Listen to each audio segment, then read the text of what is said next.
Have you ever noticed how often Jesus is misunderstood? Not just in who he is, but in what he came to do. Some people think of Jesus as a moral teacher. Some were handed a Jesus who was more focused on rules than on people. But when Jesus is asked to define his mission, he isn't vague. He tells us exactly who he came for, and it might surprise you who is at the center. In our first week of this series, I shared about Jesus' mission statement, but I want to emphasize it again here. In Luke 4, Jesus is at the very beginning of his public ministry. And so he walks into a sanctuary, he stands up, and he reads this from Isaiah 61. The Spirit of the Lord is upon me because he has anointed me to proclaim good news to the poor. He has sent me to proclaim freedom for the captives and recovery of sight for the blind, to release the oppressed, to proclaim the year of the Lord's favor. He isn't just quoting words from Isaiah. He isn't quoting poetry, but he is declaring that this is his mission.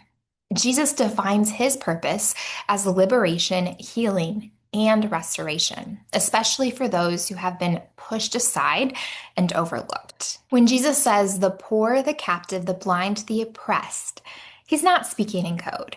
He is talking about real people, people without power, people without access, people whose pain have been ignored.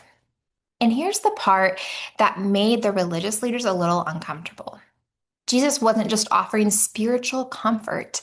He was confronting systems that often kept people trapped. Isaiah 61 wasn't just a comforting passage, but it was a disruptive one. It announced that God was doing something new. He was about to break barriers, something that restored dignity to people whose society had written off. Jesus wasn't adjusting the system.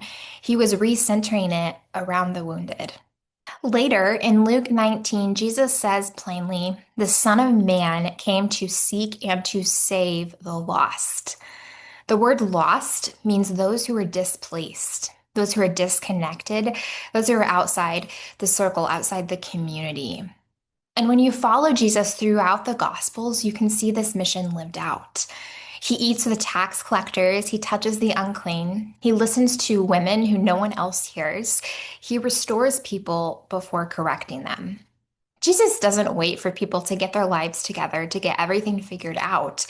He moves towards them as they are, where they stand. Ask yourself, who did Jesus seem most drawn to? And where do you find yourself in this story? You might also reflect on this question. Who do you think Jesus would be sitting with today? Who would Jesus be confronting? Who would Jesus be inviting to the table? Not in theory, but in real life, as we think about our world and as we think about the news and current events, who are those people that we picture?